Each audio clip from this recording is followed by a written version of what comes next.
महाराष्ट्र में इन दिनों एक मौत चर्चा का विषय बनी है। ये मौत है मुलशी तालुका की वैष्णवी की।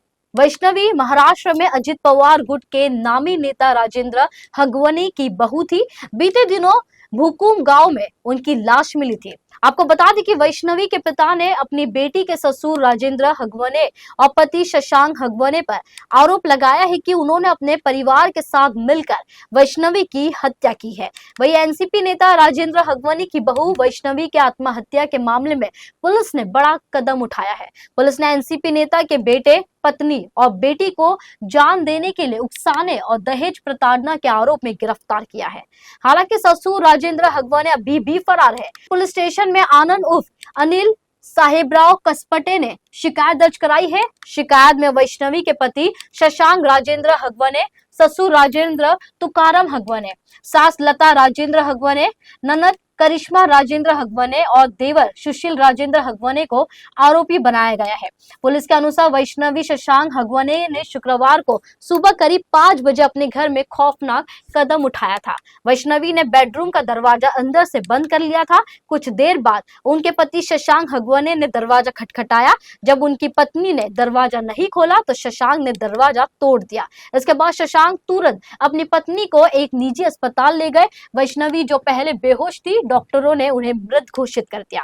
वैष्णवी के शरीर पर मारपीट के कुछ निशान भी पाए गए हैं। पोस्टमार्टम रिपोर्ट के मुताबिक गला दबने से वैष्णवी की मौत हुई थी। पुलिस स्टेशन में दर्ज एफआईआर में वैष्णवी के पिता अनिल साहेबराव कासपाटे ने आरोप लगाया है कि शादी के समय उन्होंने अपनी बेटी को 510 ग्राम सोना, चांदी और एक फॉर्च्यूनर एसयूवी दहेज में दी थी। बावजूद इसके वैष्णवी के ससुर वाले उसे मानसिक और शारीरिक दबाव बना रहे थे कि वे 2 करोड़ रुपए ला कर दे, जिससे वे संपत्ति खरीद सके। उनका आरोप है कि यह घटना एक सुनियोजित साजिश के तहत अंजाम दी गई है। पुलिस ने वैष्णवी के पति शशांक हगवने, सास लता हगवने और ननद करिश्मा हगवने को गिरफ्तार कर लिया है। वही एनसीपी नेता और ससुर राजेंद्र हगवने और देवर सुशील हगवने फरार है। वधन पुलिस का कहना है कि फरार आरोपियों की तलाश जारी है और जल्द ही उन्हें गिरफ्तार कर लिया जाएगा। मामला सामने आने के बाद न केवल पिंपरी चिंचवड बल्कि पूरे महाराष्ट्र में राजनीतिक और सामाजिक हलकों में हड़कंप मच गया है। एक राष्ट्रीय पार्टी से जुड़े नेता के परिवार का नाम सामने आना कानून व्यवस्था और महिला सुरक्षा पर सवाल खड़े कर रहा है। आपको बता दें कि वैष्णवी और शशांक ने 2023 में लव मैरिज की थी। दोनों ने 51 तोला सोना, एक शानदार 4 पहिया वाहन, चांदी के बर्तन और सुसगांव में एक महंगी शादी आयोजन किया। शादी के ग्रैंड आयोजन की चर्चा आसपास इलाके में खूब हुई थी। खुद डिप्टी सीएम अजित पवार भी शादी में शामिल हुए थे, लेकिन आरोप है कि शादी के अगले ही दिन से वैष्णवी के ससुराल वाले उसे खूब परेशान करने लगे। ससुराल वाले इस बात से नाराज थे कि उन्हें शादी में चांदी के बर्तन नहीं दिए गए, उससे अपमानजनक बातें करते थे। शिकायत में यह भी कहा गया है कि उनके ससुराल वालों ने उनके चरित्र पर शक करते हुए उन्हें मानसिक और शारीरिक रूप से प्रताड़ित किया।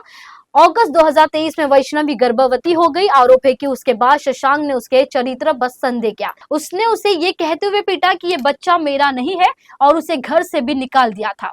वही पुलिस ने कहा कि हम सभी संभावनाओं को ध्यान में रखते हुए जांच कर रहे हैं।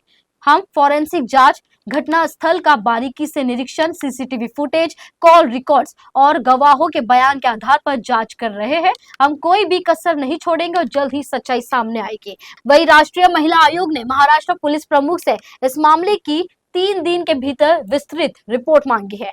मामले को लेकर महाराष्ट्र के सीएम देवेंद्र फडणवीस का भी बयान आया है सामने। सीएम ने कहा कि मामले की सख्त कार्रवाई होगी। वही डिप्टी सीएम अजित पवार ने भी सफाई दी है। उन्होंने कहा कि ऐसा नालायक शख्स हमारी पार्टी का नहीं हो सकता, उससे हमारा कोई संबंध नहीं है, सिर्फ शादी में शामिल हुआ था।